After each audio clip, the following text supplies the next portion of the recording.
Yesterday was the feast of Saint Benedict, and he lived around the year, 490, 480, around there. And he had a very interesting life. He did miracles, raised someone from the dead, repaired farm equipment. Actually, after he did this, he some type of sieve or something. You can't get the complete details of what it was, but Saint Benedict prays over it, and all of a sudden, this piece of farm equipment works better than when it was new. So of course, people sought him out. But he's later going to develop this what's called the Rule of Saint Benedict. He has some. There's one monastery that wants him to be the abbot, the head person, and he does it, and they don't like him. They try to poison him, and they give him what does this tell you about this group of monks? They don't like the guy, so they decide they're going to poison him.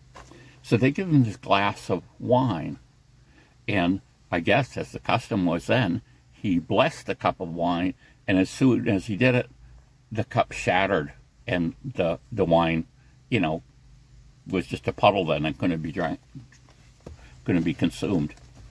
And but anyway, so eventually he develops this Rule of Saint Benedict. So 1,500 years, this has been being used by a lot of monasteries, convents, and different things like that, because it's not only that it presents a framework, but captures this idea that anyone can be close to God. And the fact is actually that we live our lives in the presence of God. Some people are like, oh, how can I, get in the presence of God? How can I want to experience that. I want to have some feelings for it or something like that. And of course, St. Benedict's saying, well, you're like that all the time. You're in God's presence all the time. Everything you do, everything you say, you think, whatever, do and don't do, God knows. So you are really in God's presence all the time. And one of the other, let me show you these little books I got. It's funny, if you're looking for a certain topic of book, you go to places that you don't think would carry them, okay? If I was to go to a religious book site, even a youth religious book site, and try to get these books, they would have cost quite a bit of money. But if you get, one of these I got from Thrift Books, a couple were on eBay, and they were really inexpensive. This one was like, I think this is the most expensive one, was $6, and some people are trying to sell this for like $70. But anyway, back to the subject. So I've got these three books, the Saint Benedict's Rule, and what's interesting in this is that besides having the rule, which is most of the book, it has about 40 pages of information talking about it. Then here's a book that's actually just basically the Rule of Saint Benedict. And it's, let me tell you how many pages it is. It's about 86 pages. And you can see the type. And there's 73 sections. I don't know if you'd call them chapters. Some of them are really small. But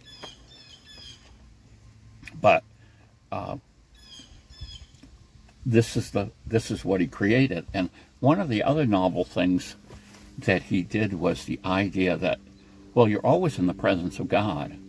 And so one of his sayings were, pray and work. The idea that you should have time for prayer, you should have time for work, but he's saying that your time for prayer is no different than the work you do.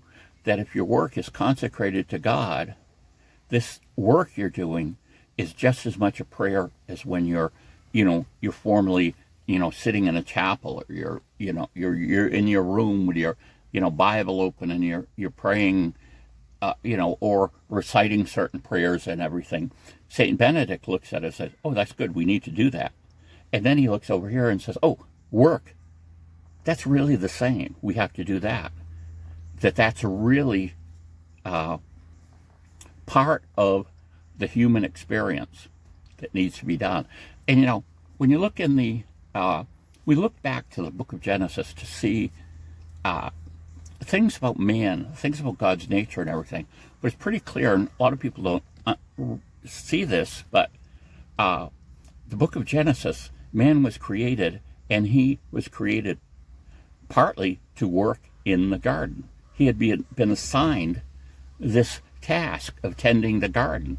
Now, we're in a paradise-type situation, so that wasn't particularly hard to do, but there was labor that was being done by Adam and Eve that was in the original plan, that was part of this paradise-type experience where Adam and Eve are together with each other, God is there, and then the work that they have to do is there as well. It's interesting, too, because God could just think the thing, and everything that he wanted to accomplish through the work of Adam would have been done. But God prefers to work through people. And so there was a certain amount of work that needed to be done, and that's part of the experience of mankind, part of the experience of Adam, that this would have been part of his life. So I'm saying all this just to give you an idea that Saint Benedict viewed work as important as prayer.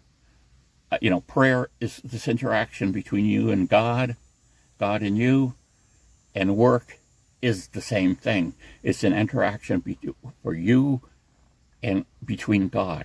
That you're actually, if you consecrate that work for God, it is just as important and necessary as prayer. And, that's a very interesting concept. And it really worked well.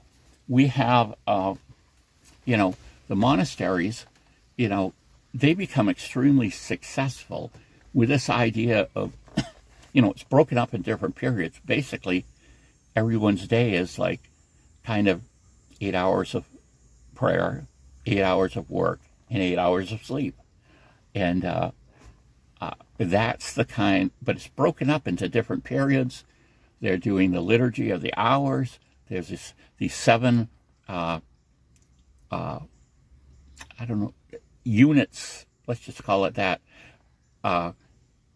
where there's some type of scripture that's going on, and it's done in a communal sense, where something's read, the people respond, and, it's going back and forth like that. And so that's an integral part. And, they get up during the night to do one. They do one in the morning. They do one in the later morning, the afternoon, evening, and eventually the one at night. So there's this idea that they're always coming together and returning for prayer. And the system works really well. And, they become, there's a lot of people who, at this time there's a lot of people who can't read, they're illiterate. But there are people who can read, and they become, these two groups of people kind of go into the monastery, and what happens is eventually you have this group that's copying books, studying, writing, copying books, doing a lot of that. Any book they can get their hands on that they think is worthwhile. And then you have the people, the more illiterate people, that are doing more physical labor, but they're still participating fully in these types of experiences of prayer. And it's just kind of interesting. And like I say, and the work has to be something that benefits the community too. So there's a monastery in the U.S. that makes coffins. There's a convent. Now, I don't know if they probably follow that rule to some extent, but they make cheese. they're in New England, I believe, too. Because I read this little story about one of the nuns has a doctorate in microbiology, and they do cheese. So they're providing some type of service, some type of goods, or something that the local community needs. And what happened is, through 1,500 years, they become a center of learning. They obtain wealth. People are coming to them. These people are doing all this work.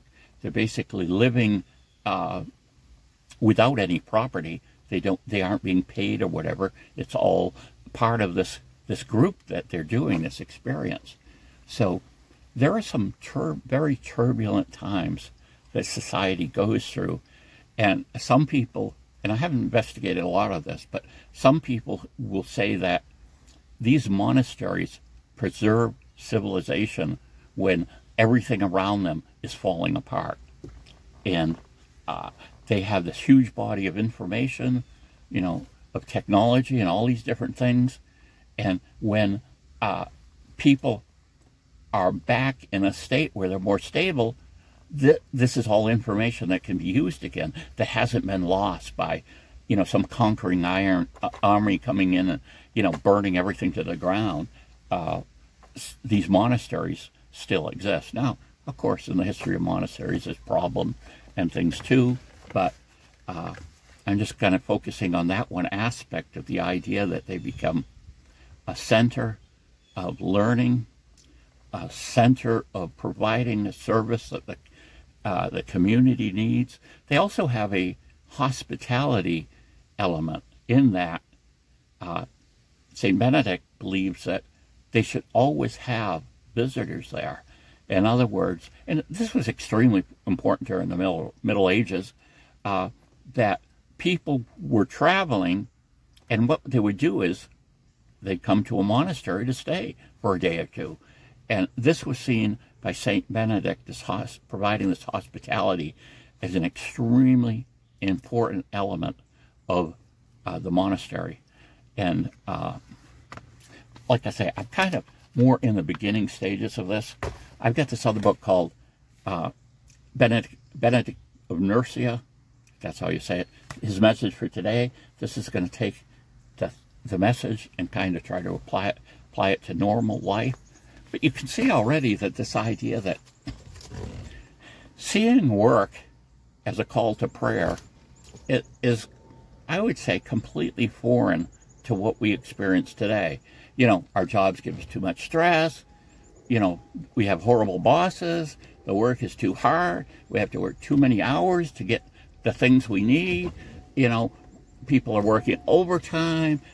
Husband and wives both have to work, and and then maybe they have to send the kids to daycare, and work becomes this in modern day as a complete struggle and this really hard to deal with thing. And I believe this idea that Saint Benedict has is an idea that changes that. Now, of course, the monks are living a lot simpler lives, so they don't have to pay for cable, they don't have to pay for their own personal automobile, and all these different things. So their requirements are a lot less. But the idea of understanding that one of the things man was created for was labor, prayer and labor. One of them was labor, and we're going to do that. But maybe in this idea that Saint Benedict has, we can redeem it. In other words, we can make it a positive